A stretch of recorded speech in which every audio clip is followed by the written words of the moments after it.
Hello, good afternoon. Welcome to my channel. Malokski Vlog here. Of course, on the way po tayo sa shop or business po na ating kaibigan from TikTok. Ang pangalan po ng kanyang shop ay Coffee Tea Milk Tea. Yan. Yan po ay matatagpuan sa 04 Paliko, Taanan, Bacoor, Cavite. And yes guys, on the way tayo dun ngayon. So maganda yung panahon. As you can see, hindi siya mainit. That's why hindi tayo naka-jacket dyan. So medyo malayo-layo siya, of course. Nanggaling tayo sa General Trias, so pupunta tayo ng Bacoor. Well, hindi ko na lang sinama dito guys. Galing na kami sa Imus, so may inayos ako doon. So yun. So after kung matapos yung aking lakad sa Imus, and then naisipan kong pumasyal doon nga sa Coffee Tea ng ating kaibigan from TikTok. So let's see. Ayan guys, as you can see, hinahanap ko pa siya kasi para sure na madarat na natin yung tamang daanan, no, on the way sa kanyang milk tea. Ayan. Coffee tea. Ayan. First time natin pupunta doon.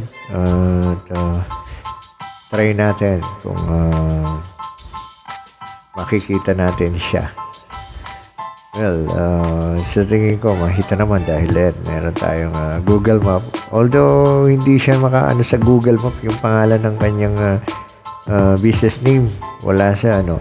Kinuha ko na lang dyan yung address number 04 Paliko, Daanan, Bacoor, Cavite. So, yun ang sinearch ko sa Google Map. At, yan. Makikita nyo dyan.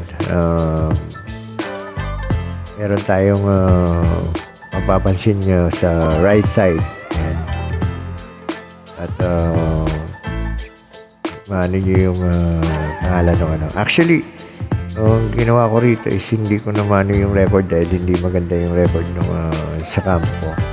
So, hindi siya, wala akong microphone. So, ito, dinadapt ko na lang to. So, as you can see, first time natin siya mapunta sa lugar na yan. Ayan. Buti maganda yung panahon. Hindi siya naulan, hindi siya mainit. Siguro I think mga oras dyan mga 12 na so ayan, at makikita natin yung coffee tea ng ating friend from TikTok. Ayan, lumampas po tayo dyan. Nalampasan natin kasi hindi ko agad-agad napansin. So, ayan guys. Yan na mismo tayo. At, ayan guys. Sa nakikita nyo, kung mga tiga Bacoor, ayan, or Cavite area, ayan, makikita nyo ayan yung place. Ayan. Ayan o. Ayan guys. Nakita nyo. Thank you so much. Dito na natin tatapusin yung ating video or vlog.